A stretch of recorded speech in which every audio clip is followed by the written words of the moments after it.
किसान भाइयों, आप आज बताएंगे कि सरसों की खेती कैसे करें।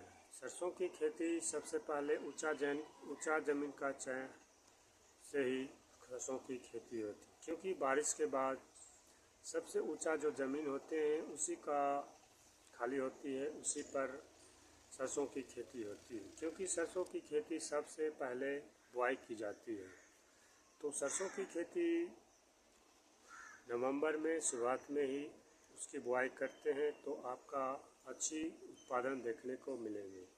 तो सरसों की सबसे पहले उसका बीज का सही से चयन करना आवश्यक होता है, क्योंकि सही से बीज का चयन नहीं करने के बाद आपका जो किसान भाइयों पैसे खर्च करेंगे, मेहनत करेंगे, तो वो सब आपको अच्छी उत्पादन देखने को नहीं मिलेंगी। तो सबसे पहले आप लोग किसान भाइयों सरसों के बीज का सही से चयन करें, जिसके कारण आगे जाके जो मेहनत आपका होगी वो आपको अच्छी देखने को मिलेंगे उत्पादन।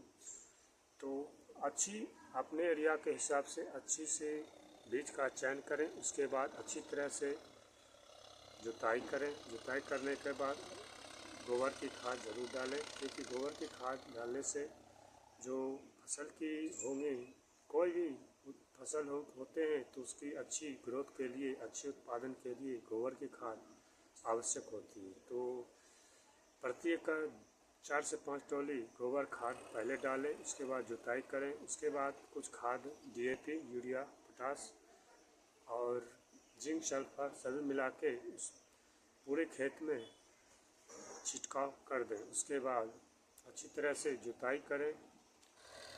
उसके बाद आप बीज को किसी भी खाद में मिला के, उसी खाद में मिला के आप छिड़काव कर देते हैं तो आपका अच्छी से पौधे अच्छी दूरी पर देखने को मिलेंगे। और यदि आप बाद में उसकी छिटाई करेंगे छिटक विधि से, तो आपका बीज होंगे वो कभी